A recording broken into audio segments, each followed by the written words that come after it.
అందరికీ నమస్కారం. ఏపీ టుడేకి సుస్వాగతం. ఎందుకు, ఏమిటి, ఎలా అని కొందరు మేధావులు వాళ్ళకు నచ్చినప్పుడు ప్రశ్నిస్తూ ఉంటారు. వాళ్ళకు నచ్చనప్పుడు గొంతు చించుకుంటూ ఉంటారు. నచ్చిన పాలకుడు అధికారంలో ఉన్నప్పుడేమో ఇది ఎందుకు చేశాడు, ఇది ఎలా చేశాడు, ఇలా చేయటానికి కారణం ఏంటి, దీని వెనక ఎంత ప్రజల సంక్షేమం దాగి ఉందో అని అద్భుతంగా కథలు చెప్తారు. అదే నచ్చని పాలకుడు పరిపాలిస్తున్నాడు అనుకోండి, ఆ నచ్చని పాలకుడు పడ్డాడు, ప్రజల్లో సుస్థిరమైనటువంటి స్థానాన్ని ఏర్పరచుకున్నాడు, మళ్ళీ కూడా అధికారంలోకి అతనే వస్తాడు. ఇక మన నాయకుడికి వయసు అయిపోయింది, ఇప్పటికే 74 ఏళ్ల వయసు వచ్చింది. మరలా 2029 ఎన్నికల నాటికైతే 80 ఏళ్ళు టచ్ అవుతుంది. అప్పుడు ఆయన ఏమి చేయలేడు. కాబట్టి ఇప్పుడే ఏదైనా చేయాలి అని మేధావులని ముద్ర వేసుకున్నటువంటి కొందరు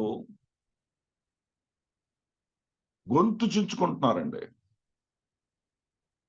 ఉన్నది లేనట్టుగా, లేనిది ఉన్నట్టుగా, అసత్యాలతోటి, అర్ధసత్యాలతోటి,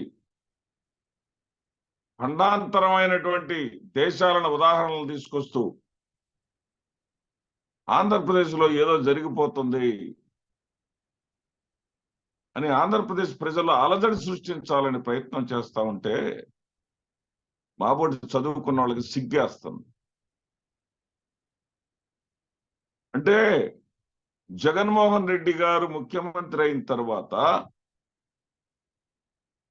విద్యా వైద్య రంగాల్లో చేస్తున్నటువంటి ఖర్చు మాత్రం చాలా సామాజికంగా చాలా మేలు చేస్తుంది.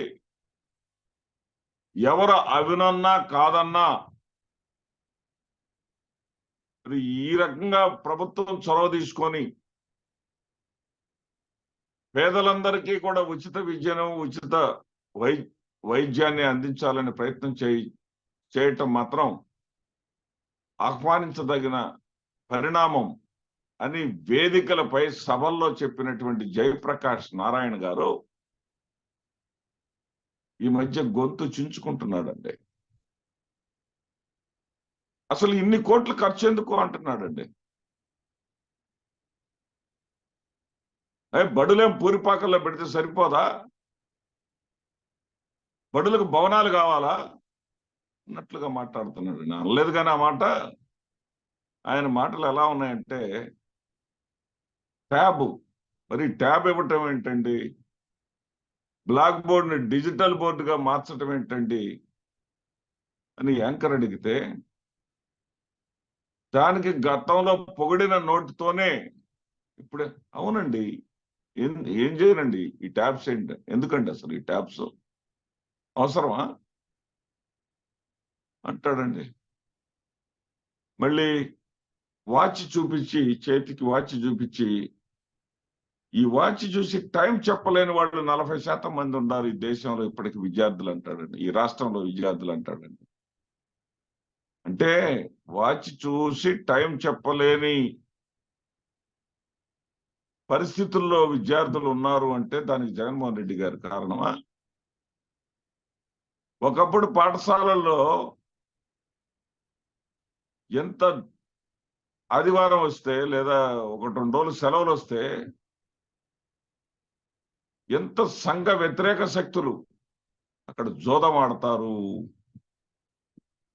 మరి ఆ పాఠశాల ఆవరణలో మద్యం సేవిస్తారు, విచ్చలవిడిగా చేయరాని పనులన్నీ చేసి ఆ పవిత్రమైనటువంటి స్థలానికి ఉన్నటువంటి పవిత్రతను కూడా పోగొడతారే. ఆ రోజులు మీకు కమ్మగా ఉన్నాయా? ఆ రోజులు మీకు అద్భుతంగా ఉన్నాయా? చంద్రబాబు నాయుడు గారు అసలు ఏమిటి ప్రైవేట్ స్కూళ్లలో ఈ రకంగా రిజల్ట్స్ వస్తున్నాయి, ఇవి నిజంగా వస్తున్నాయా, నా సంస్కరణల వల్ల వస్తున్నాయా లేకపోతే వీళ్ళు ఏమైనా మ్యానిపులేట్ చేస్తున్నారని చెప్పేసి అనంతపురంలో ఒక చోట, తూర్పుగోదావరిలో ఒక చోట, విశాఖపట్నం జిల్లాలో ఒక చోట, 3 జిల్లాల్లో కూడా ఎస్ఎస్సి పరీక్షలను సీసీ కెమెరాలతో నిర్వహించారు. 3 పరీక్షా కేంద్రాలు ఎన్నుకొని ఆ 3 పరీక్షా కేంద్రాల్లో మాత్రం కేవలం 50%, జయప్రకాష్ నారాయణ గారు వినండి, కేవలం 50% అంటే 50% మాత్రమే ఎస్ఎస్సిలో ఉత్తీర్ణత సాధించారు. ఇక సీసీ కెమెరాలు లేకుండా జరిపినటువంటి మిగతా అన్ని ప్రాంతాల్లో 90% 10th క్లాస్ ఉత్తీర్ణులయ్యారు. అప్పుడు విజన్ ఉన్నటువంటి ముఖ్యమంత్రి అయితే, మీలాంటి మేధావులు ఆహా ఆహా ఓహో అని పొగిడేటటువంటి ముఖ్యమంత్రి నిజంగా మీ పొగడ్తలు నిజమే అయితే ఆయన ఏం చేయాలండి? విద్యారంగంలో ప్రమాణాలు పెంచడానికి ఏం చేయాలైనా? ఉత్తీర్ణత శాతం కాదురా బాబు, వాచ్ చూసి టైం చెప్పలేని ప్రోడక్ట్ తయారు చేయటం కాదు, మనం ప్రాక్టికల్ నాలెడ్జ్ పెంచాలి, విద్యార్థుల యొక్క విద్యా ప్రమాణాలు పెంచాలి. ఈ విద్యా ప్రమాణాలు పెంచాలంటే ఉపాధ్యాయులందరూ కూడా మరి పాఠశాలలకు వచ్చి సంతకాలు పెట్టి పోతా ఉన్నారు. తర్వాత జన్మభూమి కమిటీలతో చర్చల్లో ఉంటున్నారు, రాజకీయాలు చేస్తా ఉన్నారు, చీటీపాట్లు ఆడుతున్నారు, రియల్ ఎస్టేట్ వ్యాపారాలు చేసుకుంటున్నారు, చదువు చెప్పట్లేదు వాళ్ళు. అందుకే ఈ దుర్భర పరిస్థితులు ఉన్నాయి. పరీక్షల టైంలో మాస్ కాపీయింగ్ చేస్తా ఉన్నారు. చంద్రబాబు నాయుడు గారు మీరేం చేస్తారో నాకు తెలియదు, నాకు ఉత్తీర్ణత శాతం కావాలని చెప్పేసి విద్యాశాఖ అధికారులకు ఆదేశాలు ఇస్తా ఉంటే, ఆదేశాల ప్రకారం వక్ర మార్గంలో వీళ్ళు ఫలితాలు తీసుకొస్తున్నారు అని కదా మీరు ఆలోచించాల్సింది. సంస్కరణలు చేయాల్సింది అక్కడ కదా. అప్పుడేమో ప్రశ్నించరు, గమ్మనుంటారు, కమ్మగా ఉంటది మీకు పరిపాలన. ఎందుకంటే మీకు ఇష్టమైనటువంటి నాయకుడు ఉన్నాడు కాబట్టి. ఇప్పుడు జగన్మోహన్ రెడ్డి గారు ప్రక్షాళన చేసుకుంటూ,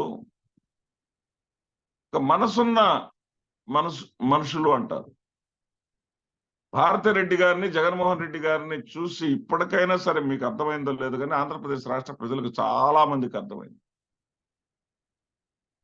భారతిరెడ్డి గారు, జగన్మోహన్ రెడ్డి గారు వాళ్ళ పిల్లల గురించి ఆలోచించట్లా. వాళ్ళు నిరంతరం పాలకులుగా ఈ రాష్ట్ర ప్రజలకు మనం ఏమి ఇవ్వగలుగుతున్నామని చెప్పేసి చర్చోపచర్చలు ఇద్దరి మధ్య నడుస్తున్నాయి కాబట్టి, మానవీయ కోణంలో ఇద్దరు ఆలోచిస్తున్నారు కాబట్టి, స్కూళ్ళకి వెళ్ళేటటువంటి పిల్లలకి ఇచ్చేటటువంటి డ్రెస్సు, బెల్ట్, షూ సర్వం కూడా చెక్ చేసి 1కి 2 సార్లు వాళ్ళిద్దరూ దగ్గరుండి చెక్ చేసి, మరి క్వాలిటీ ఉంటేనే ఆయా కంపెనీలకు ఆర్డర్ ఇచ్చేసి పాఠశాలలకు వెళ్ళేటటువంటి పిల్లలకు అందించాల్సినటువంటి ఈ యూనిఫామ్ కానివ్వండి, వస్తు సామగ్రి కానివ్వండి, పుస్తకాలు కానివ్వండి, ల్యాప్టాప్స్ కానివ్వండి, పేదవాడైనటువంటి పేరెంట్కి భారం కాకూడదు. ఈ పేదవాళ్ళు ఆర్థిక ఇబ్బందుల వల్ల పిల్లల్ని కార్పొరేట్ స్థాయిలో చదివించుకోకుండా ఆగిపోకూడదు అనే ఆలోచనలు వాళ్ళు చేశారు కాబట్టి, ఈ ఆంధ్రప్రదేశ్ రాష్ట్రంలో ఒకప్పుడు రోడ్ల మీదకి వచ్చేవాళ్ళు, తమ సమాజం లేదని, మరి ఇళ్ల స్థలాలు లేవని, బడుగు బలహీన వర్గాల వాళ్ళని పట్టించుకునే వాళ్ళు లేరని ఉద్యమాలు చేసేవాళ్ళు. ఎక్కడున్నాయి ఇప్పుడు ఆంధ్రప్రదేశ్లో ఆ ఉద్యమాలు? ఎక్కడ ఉన్నాయి? ఇంటి జాగా లేని వాడిని ఆంధ్రప్రదేశ్ రాష్ట్రంలో ఇప్పుడు మీరు చూపించగలరా? అదే రకంగా వైద్య రంగంలో, విద్యారంగంలో వినూత్నమైనటువంటి ఇంటికే ఫ్యామిలీ డాక్టర్ని పంపిస్తున్నాడే. ఈ రకంగా సేవలు చేసుకుంటా పోతా ఉంటే తట్టుకోలేక భరించలేక మళ్ళీ జగన్మోహన్ రెడ్డి గారి అధికారంలోకి వస్తాడు. మనలాంటి మేధావుల ముద్ర ఉన్నటువంటి మనం మన యొక్క సామాజిక మన సామాజిక వర్గం కోసం మనం బయటపడాల్సిందే, ప్రజలను ప్రభావితం చేయాల్సిందే అని విషయం కక్కటం ఎంతవరకు సబబు? జయప్రకాష్ నారాయణ గారు, మీరు రండి ఒక్కసారి, మీకు నచ్చిన ఊరిని ఎంచుకోండి ఆంధ్రప్రదేశ్ రాష్ట్రంలో. అంతకుముందు చంద్రబాబు నాయుడు హయాంలో ఆ ఊళ్ళో పాఠశాల ఎలా ఉండేది, ఈ రోజున ఎలా ఉంది, అంతకుముందు పాఠశాలలో హాజరు ఎలా ఉండేది, ఉపాధ్యాయుల హాజరు ఎలా ఉండేది, ఈ రోజున ఎలా ఉంది, అంతకుముందు ఉపాధ్యాయులు ఎన్ని గంటలు పనిచేసేవాళ్ళు పాఠశాలలో, ఇప్పుడు ఎన్ని గంటలు పనిచేస్తున్నారు, మౌలిక సదుపాయాలు అంతకుముందు పాఠశాలలు ఎలా ఉండేవి, ఇప్పుడు ఎలా ఉన్నాయి, 6 ప్లాంట్స్ తో సహా, టాయిలెట్ సౌకర్యాలతో సహా, ఆడపిల్లలకి ఏదన్నా ఇబ్బంది జరిగితే వాళ్ళకి సిక్ రూమ్స్ తో సహా ఏ విధంగా విరాజిల్లుతున్నాయి ఆంధ్రప్రదేశ్ లో పాఠశాలలు అనేది ఒకసారి మీకు అర్థమైంది. ఇవన్నీ చూసి కడుపు మంటతోటి అనవసరంగా ఖర్చు చేస్తున్నాడు, అవసరమైన రీతిలో ఇవేమీ ఉపయోగించట్లేదు, ప్రజలందరి ఆదాయము పక్కదారులు పట్టిపోతుందని ప్రజలను తప్పుదారి పెట్టాలని ప్రయత్నించటం అనేది చాలా దుర్మార్గం. మిమ్మల్ని ఏదో మూల కాస్త అభిమానించేటటువంటి వ్యక్తిగా, ఒకప్పుడు మీతో కలిసి నడిచినటువంటి వ్యక్తిగా బాధ వేసి ఆవేదనతో ఈ వీడియోలో చెప్తున్నాను. జయప్రకాష్ గారు, మీలాంటి వాళ్ళకి ఇది సబబు కాదు. మీరు కులాలకు అతీతంగా ఉండాలి. చంద్రబాబు నాయుడు అనేటటువంటి వ్యక్తి వల్ల ఈ రాష్ట్రం నాశనం అయిపోయింది, దెబ్బతిన్నది. అలాంటి పరిస్థితుల్ని మళ్ళీ కావాలని చెప్పేసి ఆంధ్రప్రదేశ్ రాష్ట్రం మీద, ప్రజల మీద రుద్దాలని చెప్పేసి ప్రయత్నం చేయటం చాలా దుర్మార్గం అండి. దయచేసి మీ ప్రయత్నాలు మానుకోండి.